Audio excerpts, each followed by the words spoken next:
Pada tahu semua?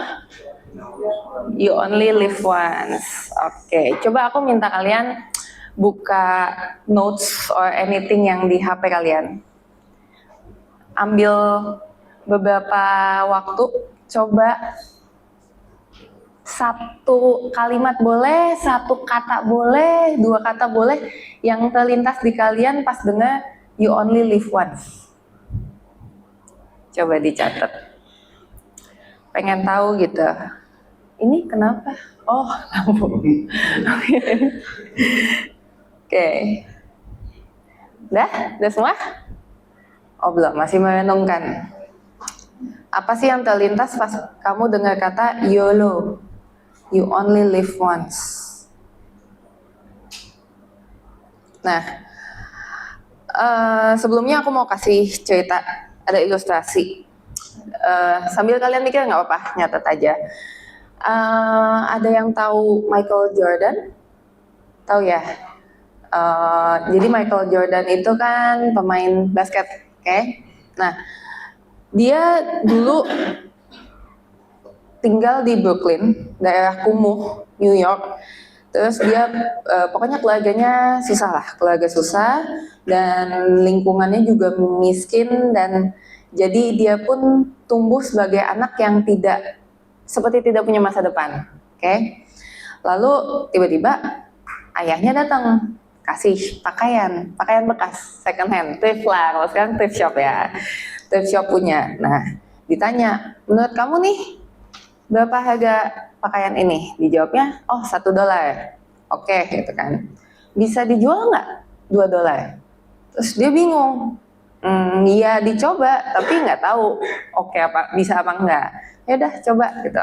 Akhirnya dia cuci dulu, ya kan? Masa jual bau atau lecak gitu kan? Even cuman kaos gitu. Jadi dia cuci dulu, terus dia karena rumahnya nggak ada setrika, dia jemur tapi sambil iniin sama kertas, jadi rata gitu. Nah, dia akhirnya ke stasiun bawah tanah, terus sampai lebih dari 6 jam, akhirnya dia bisa jual. Dia nawarin ke orang, akhirnya terjual lah dengan harga $2. Oke, langsung dia pulang. Terus udah gitu, sampai setiap hari dia cari pakaian bekas dan dijual lagi sampai 10 hari lamanya. Nah, terus kekumpul dong, jadi dapat $20. Habis itu ayahnya tanya lagi, coba engkau pikirkan bagaimana caranya untuk menjual pakaian ini hingga seharga $20. Hah, gimana mungkin? Ini aja paling tinggi $2. Dengan quality yang sama ya, tetap si pakaian bekas. Lalu ayahnya bilang, kenapa nggak coba dulu? Pasti ada jalan. Oke. Akhirnya dia dapat satu ide. Dia minta bantuan sepupunya yang pintar melukis, digambar Donald Bebek dan Mickey Mouse. Nah, lalu dia coba jualnya udah nggak di bawah tanah. Dia pergi ke sekolah anak orang kaya. Nah, nggak lama kemudian ada anak orang kaya kan dijemput ya sekolahnya, dijemput, terus si anak kecil ini mau lihat ya kaos ada Donald ada Mickey-nya, dibanding polos doang kan nggak menarik. Dibelilah dengan harga $20 dan dikasih tip $5, jadi 25. Pulang langsung dia. Nyampe rumah, ayahnya kasih lagi. Coba kamu mampu jual kembali nggak dengan harga $200? Wah gila, langsung yang tadinya dari $1 ke $2, lalu naik ke 20, ditantang lagi sama ayahnya, bisa nggak $200? Lalu Jordan ambil lagi, si Michael Jordan ini ambil, 2 bulan kemudian, jadi nggak langsung ya, 2 bulan kemudian dia tahu nih ada artis film populer Charlie Angel, ada yang tahu Charlie Angel? Farrah Fawcett datang ke New York lagi konferensi pers. Lalu dia karena masih kecil kan, dia nerobos, pihak keamanan nyampelah ke si Farrah ini dan minta tanda tangannya. Lalu dia langsung teriak, ini baju kaos yang telah ditandatangani oleh Miss Farrah Fawcett, harga jualnya $200. Dan langsung dilelang sampai dia jual berapa, tau nggak? Coba tebak, ada yang bisa tebak? Lagi. Nggak kejauhan. $1.200. Wow, dari dia target papahnya kan 200 ya, jadi $1.200. Balik di rumah, ayahnya sampai meneteskan air mata terharu gitu. Tidak terbayangkan kalau engkau berhasil melakukannya anakku, engkau sungguh hebat gitu.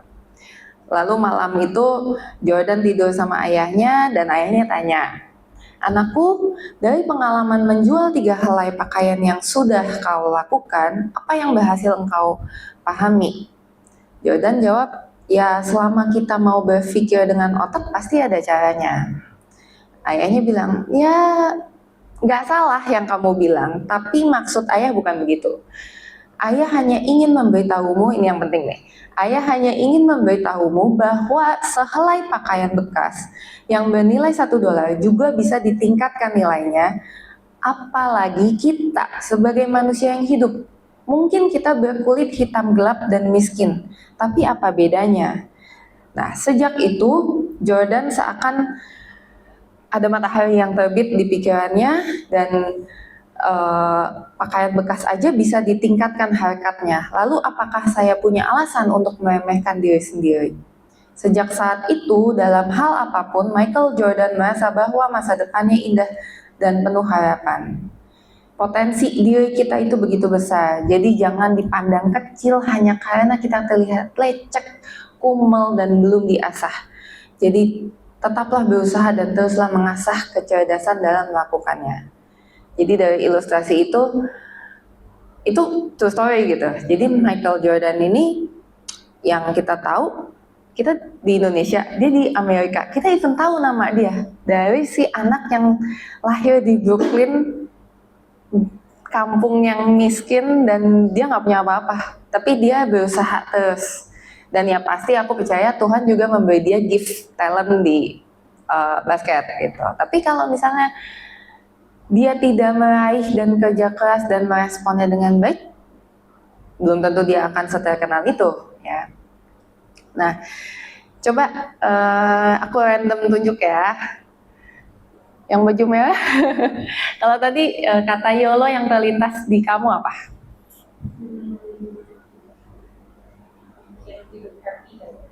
Kenapa? Hidup happy. Oke. Satu lagi mungkin cowok, Daniel. Pas lagi. Nikmatin hidup sih. Hari ini. Nikmatin hari ini. Jadi YOLO, ya hari ini nikmatin aja. Hidup happy. Oke. Lanjut ya. Kalau yang sering kita dengar, bukan awal perjalanan yang menentukan, tetapi akhir perjalanan. Sering dengar itu ya. Nah, tapi itu kan, aku nggak bisa bilang itu duniawi, tapi itu sangat populer, even di kalangan orang Kristen gitu. Nah, ingat cerita si orang salib sebelah Tuhan Yesus? Yang akhirnya dia bertobat gitu. Itu kan at the end of his day gitu.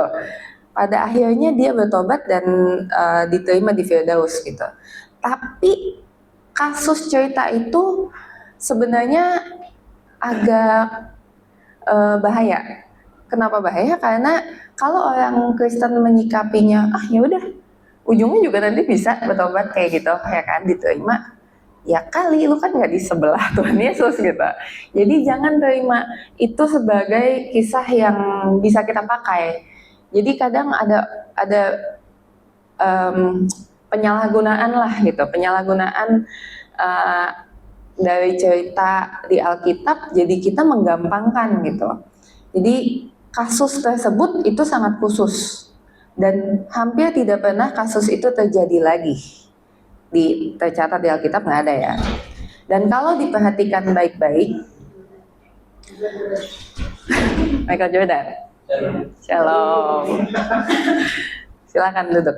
Nah, kalau diperhatikan baik-baik, kita nggak boleh nyamain diri kita dengan orang lain. Jadi setiap orang itu memiliki pergumulannya sendiri. Jadi pertama itu, catat ya, seseorang tidak memiliki sikap berjaga-jaga yang benar. Itu bahaya. Jadi ada tiga tipe orang. Pertama, tipe orang yang nggak memiliki sikap jaga-jaga. Ya, jadi contohnya si yang disalib sebelah Tuhan Yesus itu, ya itu dia semena-mena dengan hidupnya sampai ya buktinya dulu aja disalib. Berarti kan kacau banget tuh hidupnya. Dan kita jangan sampai seperti itu, karena kita harus selalu berjaga-jaga. Kalau bisa dibuka di ayat Matius 25, Matius 25 ayat 23. Oke, Matius 25 ayat Matius 25 ayat 13. 23. Karena itu berjaga-jagalah, sebab kamu tidak tahu. Wih, mantap, gas. Display. Karena itu berjaga-jagalah, sebab kamu tidak tahu akan hari maupun akan saatnya. Oke, itu tipe orang pertama yang tidak berjaga-jaga. Nah, ada tipe orang kedua nih, tidak memanfaatkan waktu dan kesempatan untuk bertumbuh dalam kedewasaan. Biasanya siapa yang suka nunda-nunda pekerjaan? Angkat tangannya. Termasuk saya juga masih suka nunda-nunda. Tapi jangan sampai kita nunda pertumbuhan rohani kita sih. Jujur, kalau nunda mandi boleh lah ya. Kalau nunda bersihin kamar masih ya oke lah, tapi jangan pernah menunda tentang pertumbuhan rohani kalian. Karena sekali lagi kita nggak tahu kapan hari akhir kita. Oke. Nah, tipe orang kedua ini biasanya berpikir bahwa masih ada kesempatan. Udahlah, ntar aja. Udahlah, nanti aja. Yuk Sabtu ke home, minggu depan aja.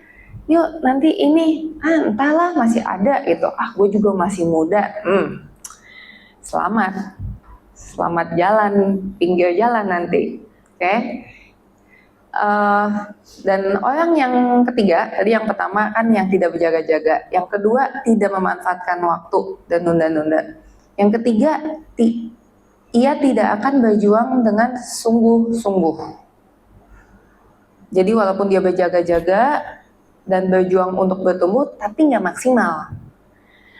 Kita yang lahir sebagai, mungkin aku asumsi banyak dari kita mayoritas lahir udah Kristen, ya. Ada yang kasusnya bukan dari Kristen pindah gitu kan.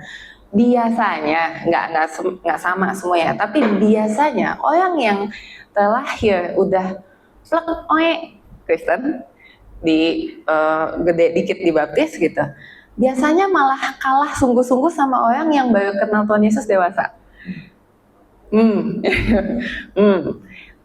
Itu kayak lucu ya, padahal dia dapat kesempatan, kita yang dari lahir dapat kesempatan even dari sekolah minggu udah diceritain nih kisah A B C D gitu.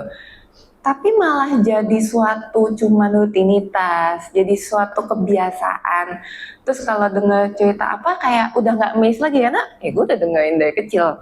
Sedangkan kalau orang yang gedenya baru ketemu Tuhan, kayak wah this is it, ini nih yang benar. Malah lebih gali Alkitab lagi, lebih sungguh-sungguh gitu. Itu hal yang aneh, tapi ya itulah sifat manusia, biasanya gitu. Semoga yang begitu nggak ada di sini. Kalau ada di sini, yuk sama-sama kita revisi dan koreksi. Oke? Nah, jadi yang nentuin nasib ujungnya, nasib kekal seseorang itu bukan hanya akhir perjalanan hidup, tapi juga awal, pertengahan, dan seluruh hidupnya. Masalahnya, kan gak ada yang tahu ya, sampai kapan. Kalau kita tahu limitnya, besok, wah hari ini mati-matian lo akan sungguh-sungguh. Masalahnya kita nggak tahu ujungnya. Nah, kata yang kedua yang penting, kalau tadi kita ngomongin tentang waktu ya, tentang waktu. kata kedua yang terpenting adalah kesempatan. Semua kita di sini hidup di bumi dengan waktu yang udah dihitung dari dulu dan ditentukan, oke, satu hari isinya 24 jam. Oke, satu tahun isinya yang harinya ada 28 bulan apa? Salah, semua bulan ada 28. Ya. Oke, kesempatan ya. Kalau kita ngomongin kesempatan, itu relate dengan free will. Free will tuh apa? Kehendak bebas ya. Kehendak bebas. Nah, masalahnya kalau waktu itu tuh dia jalan terus. Nah, sini nggak ada jam ya? Tumben nggak ada jam. Oh, sengaja. Sampai nggak berasa gitu ya. Oke. Jadi masalahnya waktu tuh berjalan terus dan nggak bisa iya betul. Dan kita nggak tahu kapan kita check out. Oke. Itu hal yang penting. Jadi kita nggak bisa balik, dia maju terus dan kita nggak tahu kita majunya sampai kapan. Nah, ada 3 tipe lagi nih orang yang berkenan dengan peluang atau kesempatan dalam hidup ini. Yang pertama tipe orang, nah ini kalian coba pilih ya, kalian tipe yang mana nih? 1, 2, atau 3? Yang pertama, orang yang tidak menyadari bahwa ada peluang baginya. Jadi orang yang nggak tahu gitu, oh gue tuh ternyata punya kesempatan loh untuk jadi gini. Jadi even dia nggak ngeh. Kayaknya pertama nggak deh ya, harusnya nggak. Yang tipe kedua adalah orang yang mengetahui adanya peluang, tetapi tidak mampu memanfaatkannya. Mungkin karena takut ambil resiko, atau malas, atau takut secara fisik maupun intelektual. Jadi dia tahu nih ada peluang, tapi kayak nggak mampu gitu. Karena takut, insecure, nggak pede, secara fisik nggak pede, atau secara intelektual juga nggak mampu gitu. Nah, ketiga, ada orang yang bukan saja jeli melihat peluang baik, melainkan juga berani ambil resiko untuk memanfaatkan serta mengembangkannya. Bahkan orang tipe ketiga ini bisa menciptakan peluang dan menciptakan peluang-peluang baru baik bagi dirinya atau yang lain. Nah, kira-kira kalian 1, 2, 3? 1 kayaknya enggak. Menurut aku 1 enggak. Karena kalau 1 kalian kayaknya nggak di sini. Iya benar. Menurut aku dengan hari Sabtu sore gitu, enak nih bisa jalan-jalan gitu kan, nikmati polusi, nikmati nggak gitu macet ya kan, kemana gitu. Tapi kalian udah take action untuk ngumpul ke sini. Itu menurut aku kalian udah di satu step untuk mengambil satu action untuk pertumbuhan rohani kalian gitu. Nah, yang kedua, lihat peluang tapi ragu, tidak manfaatin. Nah, kalau yang ketiga, tipe orang yang maju terus, ada peluang, sikat, malah dia bisa bikin peluang untuk orang lain. Nah, di sini waktu dalam teks aslinya, ada yang tahu nggak teks aslinya waktu? Depannya K. Nah, kairos, yang artinya kesempatan atau momentum. Ya, jadi kita tuh hidup, sekarang kalian umur berapa sih? 17 ya. 15, oke. Ih, kecil semua ya. Ya udahlah ya, udah gede lah ya pokoknya. Pasti udah SD udah lewat dong. Ada momentum-momentum tuh, ya kan? Dari kalian kecil, TK, SD, SMP, SMA, ada yang SMK, ada yang mungkin langsung kerja atau kuliah gitu. Sampai akhirnya udah kuliah, kerja, itu ada momentum-momentum di mana kesempatan-kesempatan kita tuh untuk bisa pilih banyak jalur, ya. again, balik lagi free will. Kita dilahirkan sebagai manusia yang berkehendak bebas dan Tuhan mengizinkan itu. Tapi karena kita tahu kebenaran dan kita tahu kita tujuannya hidup adalah untuk menyenangkan hatinya, biasa godaan-godaan dari si iblis dari dunia, nikmat sekali kalau kita coba gitu.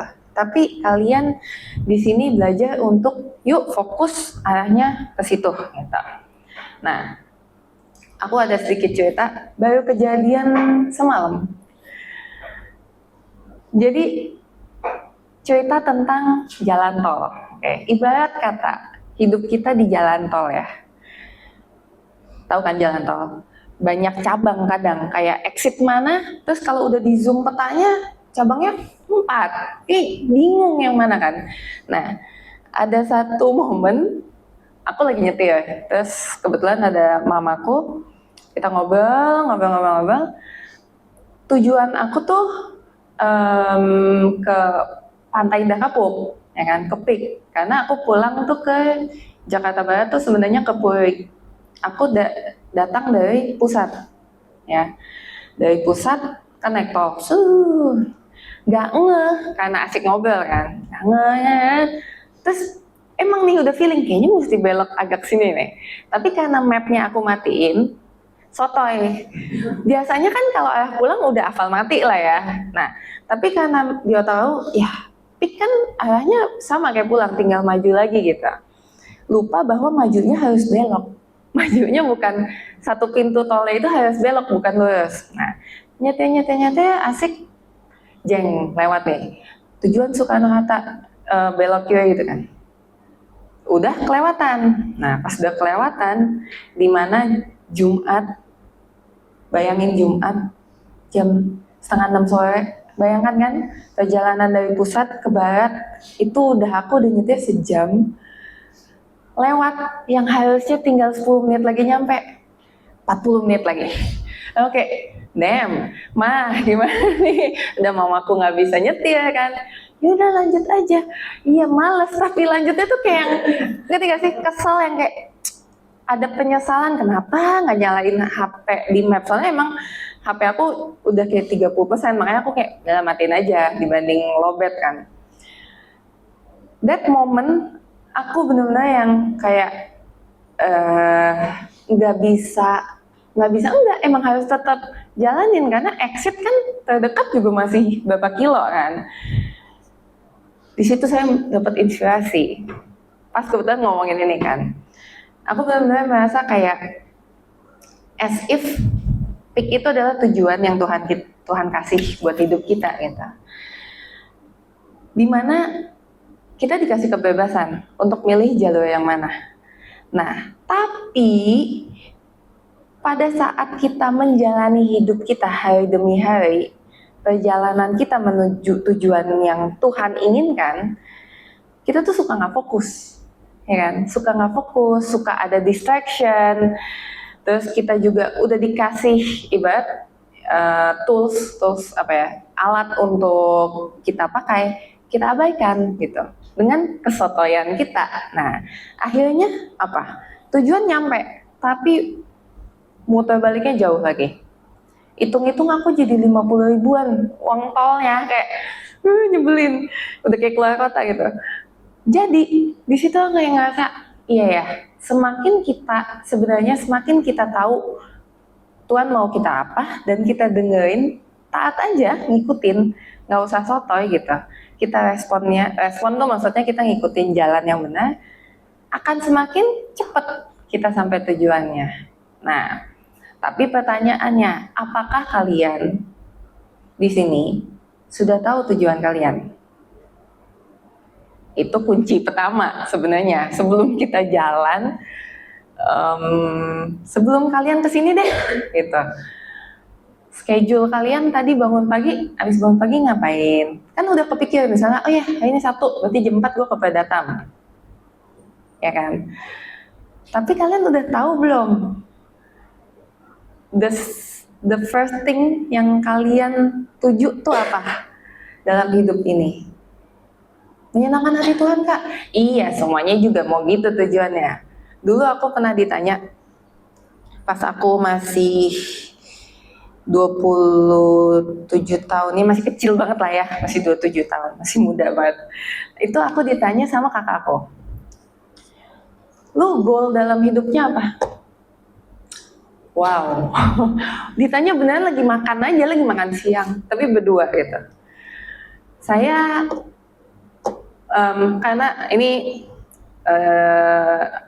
kakakku ini bukan di gereja GSKI, dia di gereja tetangga. Tapi jadi aku agak bingung jawabnya. Masa gue jawab menyenangkan hati Tuhan, goal, ngerti gak sih kayak goal hidup ya? Sampai aku nggak bisa jawab. Beneran kayak jawab apa ya? Dan exactly pertanyaan itu bikin aku berpikir ulang tentang keputusan hidup aku. Aku punya bisnis apa, sampai aku mau meraih apa, aku sampai mikir. Dan itu bikin aku mikir berhari-hari. Tapi ujungnya memang, sampai aku nulis kayak mau breakdown, tapi ya udah coba tulis. Tapi ujung-ujungnya tetap nomor satu aku, ya menyenangkan hati Tuhan. Tapi kan lu mesti tahu dong, lu mau menyenangkannya as apa. Lu dilahirkan manusia, sebagai manusia nih gitu. Ya tidak secara langsung dan to be honest nggak secara cepat aku dapat jawaban. Jadi semua lewat proses dan aku merasa proses kita beda-beda ya. Bisa dalam waktu dekat kalian menemukan atau mungkin ada yang udah menemukan tujuan hidupnya. Aku berdoa supaya kalian juga tahu gitu masing-masing arah kemana. Karena balik lagi momentum kairos yang berharga di mana kita lewatin ini itu tujuannya cuman surga atau neraka ya. Oke, kok hening banget nih, kayak serius sekali, panas. Lagi mikir, bagus. Tujuan aku itu bikin mikir. Nah, gimana cara mempergunakan waktu dengan benar? Oke. Nah, mau kemana itu? Oke. Waktu, gimana cara menggunakan waktu dengan benar? Intinya kalian harus belajar untuk memetakan hidup kalian. Ya mungkin ini terdengar klise ya, kayak ya kita harus menjadwalkan sehari-hari kita. Tapi itu benar. Kamu kalau tipe orang yang, duh hari ini ngapain ya? Coba tolong diberesin. Karena hari demi hari itu adalah resemblance untuk tahun demi tahun kita. Kalau kita nggak bisa memanage hari demi hari kita, lupakan deh soal your future. Nanti kita akan begini, lupakan. Jadi manage lah waktu kalian hari demi hari, jam demi jam, menit demi menit, detik demi detik. Ekstrimnya detik demi detik ya. Tapi kenapa itu penting aku ngomong hari ini? Karena aku melihat aku pun juga melewati masa-masa ada masa nggak ada tujuan. Jadi tahun lalu aku habis operasi cukup besar. Aku ada tumor. Terus aku waktu itu udah pekerjaan apapun nggak ada. Memang puji Tuhan aku hidup dalam privilege. Bukan yang harus gue nggak kerja gue nggak makan. Aku masih bisa di cover. Tapi kan aku sebagai anak Tuhan, aku jadi bertanya-tanya. Ini aku abis ini ngapain ya? Abis ini bikin apa ya? Gitu. Bukan soal kesibukan aja, tapi aku tuh selalu berdoa, Tuhan, aku mau jadi bermanfaat bagi orang sekitar aku. Kalaupun aku harus bekerja, lapangan pekerjaan yang aku bikin pun harus jadi berkat buat orang tersebut. Aku nggak mau cuman, ini mungkin terdengar sombong kalau di mata dunia ya, cuman aku mau bikin bisnis bukan cari cuan. Nyebelin nggak? Kan kalau orang dunia kayak ini gitu. Tapi buat aku beneran aku bukan tujuan utamanya sukses terkenal punya by the way aku jualan kue, bukan punya banyak cabang di mana-mana, enggak. Aku pengen bisnis ini jalan nyenengin Tuhan aja. Tapi aku juga nggak mau terikat di bisnis ini. Aku masih mau bisa pelayanan, bisa membagi berkat juga buat teman-teman aku gitu. Dan yes, sedang dijalani. Thanks God sedang dijalani dan gak gampang, tapi sesusah-susahnya itu aku happy. Karena aku bisa jalanin, aku bisa ngomong hari ini kayak gini karena aku ingat doa aku yang dulu. Dan apa yang aku doain lagi ongoing, ibaratnya lagi ongoing. Ya, I hope you guys will get there someday. Nah, sampai suatu hari gini, ini bisnis aku kan baru 5 tahun. Dulu jualan kue online. Baru tahun ini aku buka offline. Setelah buka offline, itu berkembangnya cukup pesat. Dari yang pas online aku jualan mungkin seminggu 2 kue udah puji Tuhan. Beneran, online pas COVID sama online akhir-akhir ini kan, jauh gitu. Kalian juga kalau misalnya hangout sama teman-teman kan, kalau dulu pas COVID emang nggak bisa ketemu kan. Kalau sekarang kan udah yuk kita ke mana gitu, ketemu. Jadi kan penjual-penjual online sebenarnya langsung terjun payung gitu. Nah, tapi setelah aku buka offline store, itu perkembangannya tuh pesat. Dengan aku juga terheran-heran kayak bisa ya, aku nggak pasang ads, aku nggak bikin aneh-aneh, tapi banyak kejadian-kejadian yang kayak di invite inilah, terus di notice inilah, nanti next month ada event inilah, kayak yang padahal orang lain tuh bersusah payah untuk get that level gitu. Staff aku komen, Kak Joan tuh hoki ya. Terus aku gitu, hoki. Terima kasih. Ya mungkin aku hoki gitu. Tapi kan aku nggak mungkin ya jelasin, by the way staff aku bukan Kristen gitu kan. Ya aku nggak bisa dong, ya kemurahan Tuhan bagi aku gitu. Jadi aku cuma, hoki, ya. Tapi pas setelah dia ngomong itu, malam itu jadi kepikir, dia bisa komen, aku hoki gitu. Karena bisa dapat brand, entah collab sama brand A lah, entah di invite ini itu, dan achievement dari yang online ke offline juga oke gitu. Terus malam itu aku cuman berdoa, enggak sih, hoki tuh kayaknya bukan kata untuk orang Kristen gitu. Hah? Siapa tuh mulai? Hoki tuh bukan kata yang cocok untuk orang Kristen. Karena aku percaya hukum tabur tuai. Kita diajarkan apapun yang kamu lakukan dengan segenap hatimu, Tuhan akan memberkati kan. Tuhan akan membalasnya dengan kelimpahan gitu. Tapi itu juga sesuai izin dia, ya kan? Kalau nggak sesuai izin dia, lo kerja kerasnya misalnya disuruhnya A tapi kita C, kan salah nih gitu. Ya jadi puji Tuhan, aku masih hoki, tapi aku yakin memang itu pertolongan Tuhan banget ya. Kenapa? Karena aku merasa setelah aku flashback, iya sih, aku cukup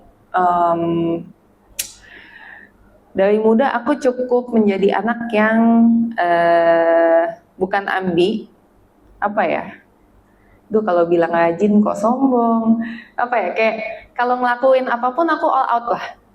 Nggak tahu ya kalau teman-teman mungkin Daniel kenal aku dari umur berapa kita? Dari event-event lah ya, retret atau apa. Cijoan tuh dikenal kayak ketua lah, pegang ini itu gitu. Dan aku setiap ada event atau apapun yang dipercayakan ke aku pasti usahain semaksimal mungkin gitu. Dan itu jadi mental aku pada saat ngebangun bisnis pun ya aku all out. Dan all outnya semua untuk Tuhan. Again ini nggak mau sombong, tapi that's who I am. Dan apa yang aku lakukan tujuannya memang mau nyenengin Tuhan. Nah, begitu juga aku berharap ini menjadi satu inspirasi buat teman-teman. Ya. Terus ngomongin soal YOLO, balik ya. Tadi kan Daniel bilang apa yang menurut Daniel kata YOLO itu apa yang hari ini dinikmati. Terus juga kamu bilang be happy gitu kan. And it's true, itu kebanyakan orang menyikapinya YOLO, yaudah kita hidup hari ini, happy-happy lah, ngapain stres, ngapain pusing. Itu Tuhan Yesus pun ciptain ya di luar Jakarta ya. Ada loh dunia-dunia part of the world di luar Jakarta yang sebenarnya indah gitu kan. Aku merasa kayak beruntung ya orang-orang yang dilahirkan di Eropa gitu kan, di Swiss. Abis lagi masak aja lihat sapi, terus gunung gitu. Aku suka alam, jadi kayak enak banget ya orang-orang itu gitu. Tapi setelah dipikir-pikir banyak story tentang di luar sana yang memang gereja aja udah tutup, ya kan? Kondisi kita dibanding sama orang Indonesia mah orang yang beragama, ya kan? Punya 5 agama, punya 5 agama. Tapi kita orang yang malah taat, malah cari kebenaran gitu. Jadi setelah tahu hal itu kayak ya nggak menyalahkan sih. Aku lahir di Indonesia, Tuhan punya tujuan buat aku, buat kita semua. Kita lahir malah harus bersyukur kita masih tinggal di Indonesia yang takut sama setan orang Indonesia, takut sama neraka. Orang luar nggak ada takut-takutnya. Paling deket Singapura, paling deket sama kita ya. Di sana kamu keluar jam 1 malam, perempuan aman, nggak usah kayak gitu.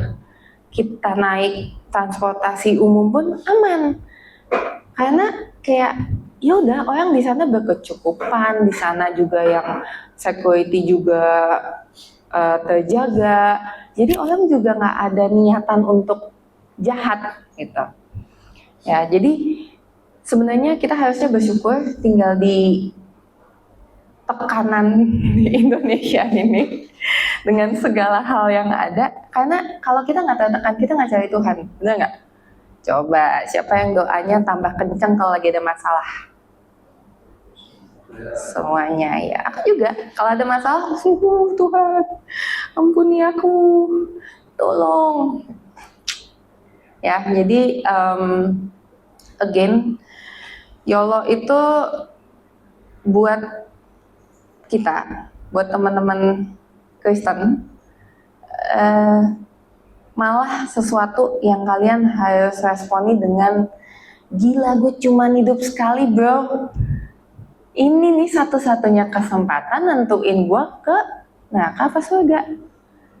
Gue mau deket sama Tuhan, cuman kali ini gitu. Ujungnya neraka apa surga. Nah, waktu 2 atau 3 minggu lalu gitu, Ko Evan, tahu Ko Evan kan? Mastiin aja. Ko Evan sharing di home aku home Jakbar. Terus dia sharing gini, kalian ya, kita hidup dari kecil dibikin mindsetnya, ayo lo jangan nakal, ntar masuk neraka gitu kan dari kecil tuh. Ayo nggak boleh buat dosa karena ntar masuk neraka. Ayo berbuat baik supaya masuk surga. Dia mengingatkan kita semua, itu nggak salah, tapi itu agak meleset. Kenapa? Karena harusnya yuk kita deket cari Tuhan supaya kita nanti hidup sama Tuhan. Mau Tuhan di neraka pun, tapi kita sama Tuhannya. Jadi bukan karena lokasinya kita nggak mau di neraka, panas katanya, kita mau di surga, ya panas enggaknya nggak tahu, tapi kita maunya di surga, nggak mau neraka. Tapi sebenarnya kita anywhere as long as He is there, itu kita harusnya cari Tuhan tuh di situ.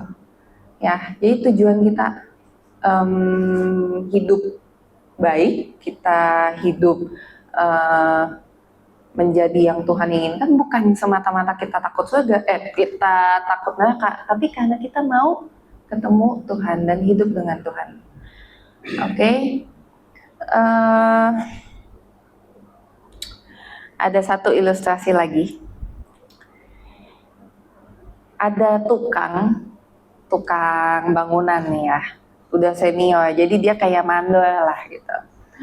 Lalu bosnya tuh bilang, karena dia udah tua, dia tuh udah mau pensiun. Lalu bosnya bilang, oke, satu job lagi terakhir buat kamu. Abis itu kamu pensiun aja. Ini tanahnya ada di sini, luasnya segini. Tolong kamu desain sesuai yang kamu mau, budgetnya terserah.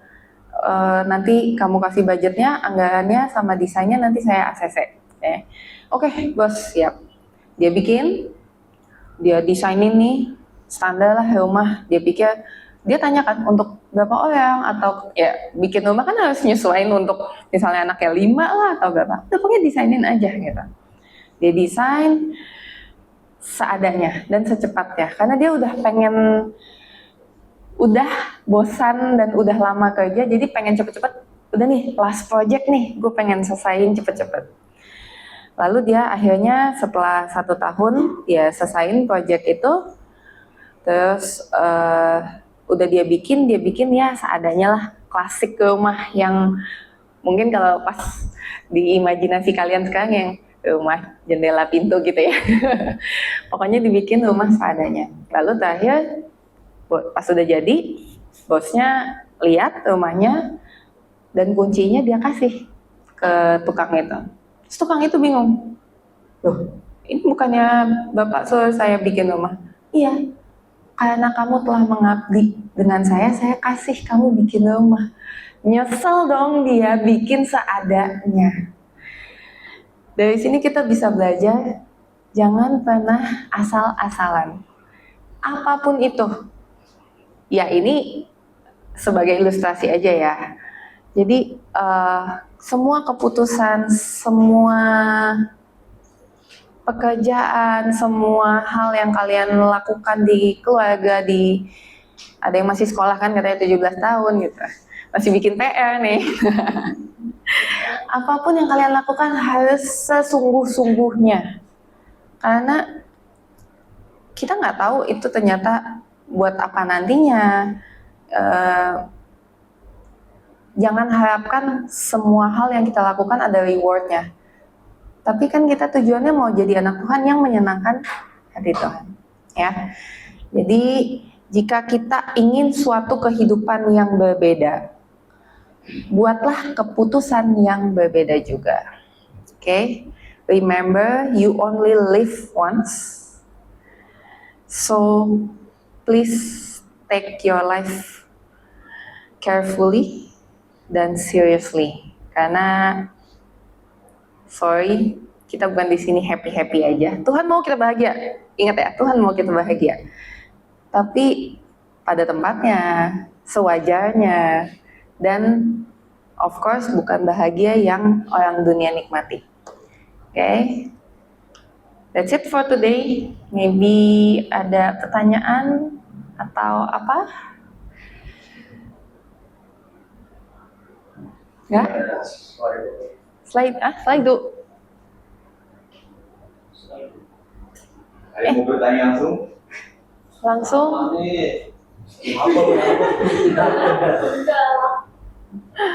Ambil nunggu deh Kak, mau nanya. Boleh. Nah, ini sih apa namanya? Aku melihat orang, mungkin bahkan diriku sendiri, ada orang, sekelompok orang atau kebanyakan orang jalanin hidup day by day. Atau bahkan ada orang yang aku lihat di Kristen sih, atau aku sendiri ngalamin kayak hidup tuh nungguin hari Minggu gitu. Buat jalan aja nih hari ini, nanti gua Minggu bisa berada happy sama teman gua, malam Minggu bisa happy sama teman gitu. Tapi kata tadi kan ada bilang ya gimana jalanin hari ini se-excited mungkin gitu. Mungkin sih pertanyaannya itu sih, gimana caranya kita jalanin day by day dengan excited gitu. Kayak contoh kalau pas pertama kali kerja di kerjaan yang baru itu excited banget. Tapi ya lama-lama makin jenuh, lama-lama walaupun project yang besar pun ternyata yang penting dilewatin, bukan dinikmatin gitu. Itu gimana cara biar bisa dinikmatin. Oke. Jadi gimana cara nikmatin, bukan cuma dilewatin. Semuanya balik ke kamu, ya kan? Sekarang kita ngomong tentang respon, ya. Mau hasilnya apa tergantung respon, ya nggak? Mau lagi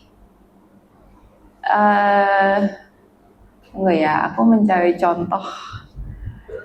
Kayak aku punya ponakan nih ya. Dia sekarang umur 4, which is TK ya. Anak TK, kalian mikirnya apa sih? Makan, main, bobo siang, ya kan? Makan lagi, terus bobo malam, udah. Pagi main, sekolah ya sekolah TK apa sih, main lah gitu. Lalu ada satu sisi orang tuanya. Orang tuanya mati-matian cari duit. Orang tuanya mikir nih nanti SD, ini dia masih TK by the way, udah mikir nih SD kemana? Uang sekolahnya, wah udah harus daftar tuh dari 2 tahun sebelumnya. Kalau mau sekolah yang bergengsi gitu kan. Aku kayak, gila ya, dulu kayak emak gue masukin kayak hamin 3 bulan gitu kan baru didaftar. Ini udah 2 tahun sebelumnya tuh udah harus ada waiting list kayak. Nah, aku melihat kondisi. Aku mau jadi anak itu. Jadi gini Nil, kita bisa mengatur, kita nggak bisa mengatur orang lain, ya kan? Kita nggak bisa mengkontrol situasi keadaan di luar kita, tapi kita bisa kontrol diri kita, ya. Pertanyaan kamu gimana caranya kita nikmatin bukan lewatin? Sebenarnya kayak gampang ngomongnya nih, aku akan gampang banget ngomongnya, memang dilakukan agak sulit. Tapi pada saat misalnya kamu ketemu orang nih, jangan orangnya bukan stranger deh, kamu ketemu teman-teman di sini. Kamu pas ketemu, kamu mau begitu atau kamu mau hai? Respon kan dari badan kamu nih, dari tubuh kamu kan. Itu yang nentuin kita mau ngobrol sama dia apa enggak kan. Jadi jangan berpikir kamu bisa mengkontrol semua hal. Just go with the flow. Usahain untuk tetap usahain kamu tuh tiap hari memang harus banyak bersyukur ke Tuhan. At the end of the day kita akan biasa aja, nggak apa-apa. Kalau kamu punya expect sesuatu dan kita nggak dapetin, apalagi kamu bilang pertama kerja aku excited, tapi habis itu sekarang udah berapa tahun memang? Baru 3 tahun. Oh, setahun. Udah mulai bosen nih misalnya gitu kan. Ya kamu mungkin bisa dengan cara ingat-ingat lagi. Banyak loh, maksudnya kadang aku suka membantu diri aku dengan, maaf nih, aku ambil contoh pakai aku ya, aku suka melihat orang mengemis di jalan, itu bikin aku sangat bersyukur. Gila, gue lagi di mobil bro, lagi nggak kepanasan, nggak kehujanan, itu orang kasihan ya. Di situ aku hal-hal kecil tuh bikin aku bersyukur dan tetap excited untuk going to my life gitu. Bukan di mana tempat kamu kerja sekarang jadi bikin kamu bosan. Kalau kamu ngelihat hidup kamu kurang bersyukur, dimanapun kamu ditempatkan akan bosenin. Ya, aku pun juga ada titik jenuhnya pada saat kayak tiba-tiba staf aku bete, nggak ada alasan, pagi-pagi ketemu aku, ya kan, salah apa gua gitu kan? Kayak gua salah apa? Ini kayaknya kemarin gua nggak omelin, tapi kan kenapa dengan dia bete? Aku jadi nggak enak dengan hari the rest of my day gitu. Nggak, ya udah lu bete terserah. Malamnya baik-baik aja. Nggak tahu mungkin lagi diputusin pacar atau apa, aku nggak tahu ya. Cuman kayak jangan bikin surrounding kita menentukan hidup kita hari ini, Nil. Ya, jadi respon kita ya emang tujuan. Again harus banyak bersyukur. Aku belajar untuk sangat banyak bersyukur ngelihat kondisi sekitar aku juga. Gitu. Jadi ini ada, banyak. Kayak yang mana atas ya? Gimana caranya menyeimbangkan semangat YOLO dengan hidup bijaksana sesuai firman Tuhan? Yaitu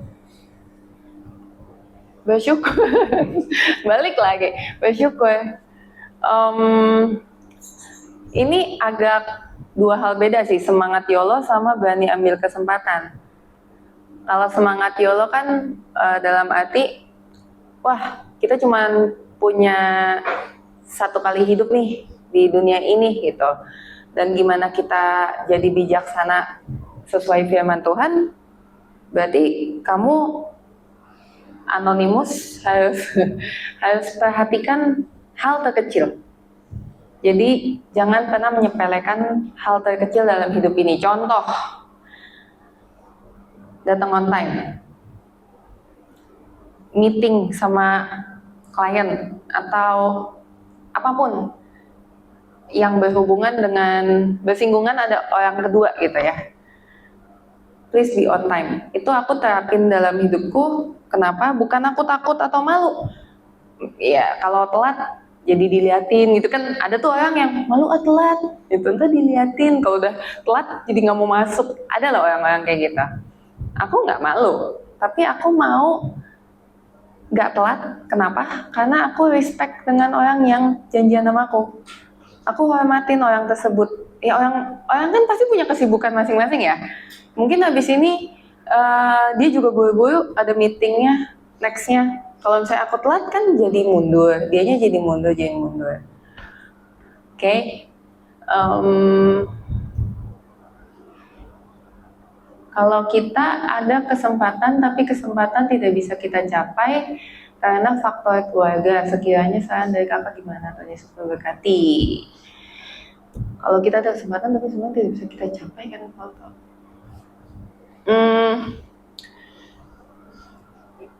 Ini agak tanda tanya sebenarnya, karena kan kasusnya nggak tahu ya apa, nggak disebut. Tapi aku punya pegangan gini, karena faktor keluarganya itu bisa di highlight. Itu kan keluarga itu titipan Tuhan ya. Aku percaya kita dilahirkan, atau kalaupun kita memang sekarang jauh sama keluarga atau kita ditempatkan dengan orang terdekat kita, itu pasti ada maksud Tuhan. Kita punya tempat masing-masing ya, beda-beda.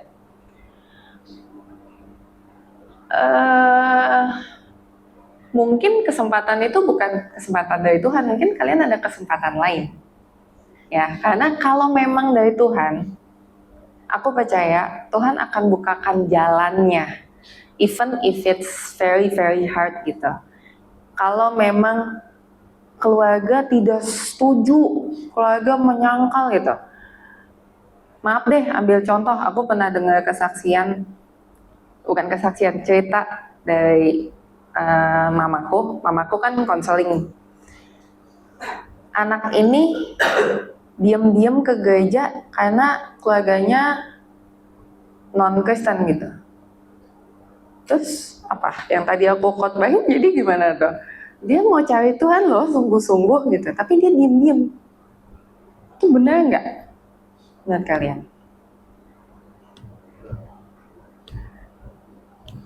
Agak 50-50. Di satu sisi kok jadi kayak jahat sama keluarga gitu, tapi dia sungguh-sungguh mau cari Tuhan. Siapa tahu, nih pikiran manusia ya, siapa tahu memang dia yang akan membukakan jalan untuk keluarganya juga jadi percaya Tuhan, ya kan? Bisa aja dong gitu. At the end of the day, mamaku cuma bilang, apapun yang kita lakukan, kalau seizin Tuhan, seharusnya kita tidak menyakiti orang sekitar kita, dan kita tidak menyakiti hati Tuhan. Jadi kalau selama dia bisa menjaga, dia bisa tetap ibadah, misalnya cuman online gitu, ya udah nggak bisa berharap selain mujizat mengubah keluarganya.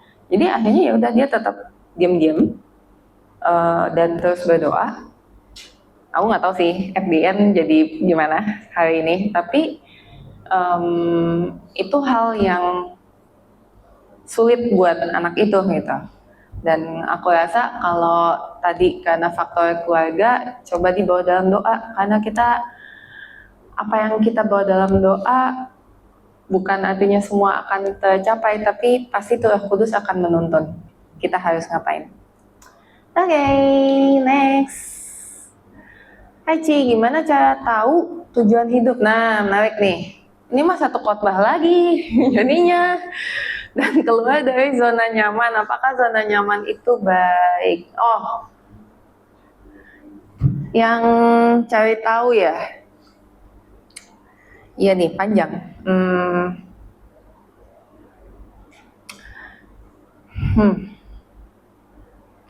Aku pernah bikin tes ya. Kalian tulis di satu HVS nih, apa yang tulis nama gitu kan, Joan gitu. Nah, terus kalian tulis nih semua hal yang Joan lakukan dan peran tau nggak peran apa sih ngomongnya, role kalian dalam hidup tuh apa? Aku nih misalnya, aku tulis kan, aku sebagai anak dari Ibu Esther gitu. Aku belum sebagai orang tua, aku masih jadi anak perempuan, sebagai adik dari kakakku, sebagai cucu dari omaku, sebagai tante dari ponakan. Mau tulis role kalian lah, tulis. Terus habis itu biasa tulis lagi pekerjaan apa. Even pekerjaan kalian, even kalian punya, misalnya ada yang punya anjing atau kucing, ada peliharaan dong. Itu kan salah satu tanggung jawab. Nah, masukin. Nah, setelah kalian masukin, tulis semua, akhirnya di satu paper ini kita bisa lihat, oh, ini nih yang mendeskripsikan Joan nih, gini. Kalian bisa lihat, dan karena ditulis kan lebih visual ya, kalian bisa lihat mana hal yang menurut kalian kurang menyenangkan dari Tuhan, dicoret atau dikasih bintang deh yang kurang menyenangkan. Lama-lama bisa melalui contoh kayak gitu bisa mengarahkan kalian, oh, tujuan aku atau Tuhan pengennya jadi apa, itu bisa. Itu starter aja. Tapi again tetap harus dengan berdoa dan minta pimpinan Roh Kudus. Ya. Aku pun punya mimpi, sebenarnya aku mau ambil interior desain. Tapi sebenarnya aku nggak lulus SMP. Aku tuh jadi pokoknya aku perjalanan sekolah aku aneh banget deh. Nggak lulus SMP, terus udah gitu ambil paket C, masuk kuliah, kuliahnya ambil perhotelan, terus drop out. Habis drop out aku kerja, umur 18 aku kerja, pegang wedding cake, 10 tahun aku kerja, aku pindah, itu pas pertanyaan kakakku, lu goal hidup lu apa? Nah itu aku mulai galau, aku akhirnya pindah haluan, aku mau belajar interior, pokoknya come and go, up and down, udah nggak jelas. Sampai akhirnya ya itu, aku list, ujung-ujungnya aku ngerasa kayak, prioritas aku tetap untuk bisa melayani Tuhan gitu, dan kesempatan aku ya masih di kota Jakarta ini. Sampai akhirnya ya udah mengerucut, oke, talent yang Tuhan kasih apa nih? Aku bisa ini, aku punya privilege untuk ini, ya udah. This is me today. I don't know if next 5 years tiba-tiba aku jadi jualan bunga mungkin. Ya. Jadi gitu, teman-teman kalau mau cari tujuan hidup, nggak ada salahnya bikin list itu. Dan keluar dari zona nyaman, apakah zona nyaman itu baik? Tergantung. Baik enggaknya tergantung. Coba ya, aku pikir. Aku zona tidak nyaman berarti kan. Zona tidak nyaman aku adalah orang rokok. Terus kalau misalnya aku kerja di bar, baik nggak? Kan lucu ya, udah tahu itu nggak baik gitu. Jadi zona nyaman, keluar dari zona nyaman, again aku nggak bisa jawab, harus dipertanyakan lagi ke yang menciptakan kalian. Nextnya, udah ya? 3. Yang bawah apa? Udah kan? Aduh, Oh, balon lagi. Hai balon. Shalom Ci, apakah mungkin tujuan hidup saya ditemukan dengan cara Tuhan menambah saya dan membuat saya hancur mulai dari nol sehingga Tuhan menuntun saya? Pertanyaan kan apakah mungkin ya? Mungkin. Mungkin kalau pertanyaannya apakah mungkin? Mungkin. Semua dalam hidup ini tuh mungkin. Nggak ada yang nggak mungkin. Jadi ya semoga tidak sampai dari nol, cukup sekali ini ya. Aku nggak tahu balon ini siapa, tapi aku berdoa untuk kamu yang menulis ini, semoga kamu cuman sekali aja di titik nol lagi gitu. Ya, jangan sampai kita dikasih nol lagi, ditampar lagi, bangun tampar lagi, berarti something wrong with us. Ya. Tapi satu sisi ya, kalau aku mau kasih semangat tanda kutip semangatnya aneh sih. Kalau kamu lagi ada masalah hari ini, itu kamu harus bersyukur banget karena Tuhan lagi mau kamu di jalan yang benar. Kalau hidup kamu baik-baik saja, well, ya bersyukur juga. Tapi malah bisa dipertanyakan ya. Dengan hidup kamu yang I'm fine now, nggak ada apa-apa. Gue juga aktif di gereja, gue sekarang udah achieve goal aku mau ini gitu. Malah kayak, kok kayak nggak ada tujuan lagi, itu malah mesti nanya tuh, mesti cari tahu. Oke? So, udah kali ya, kelamaan. Jadi, ya aku ingetin lagi, jika kita ingin sesuatu kehidupan yang berbeda, buatlah keputusan yang berbeda juga. Amin.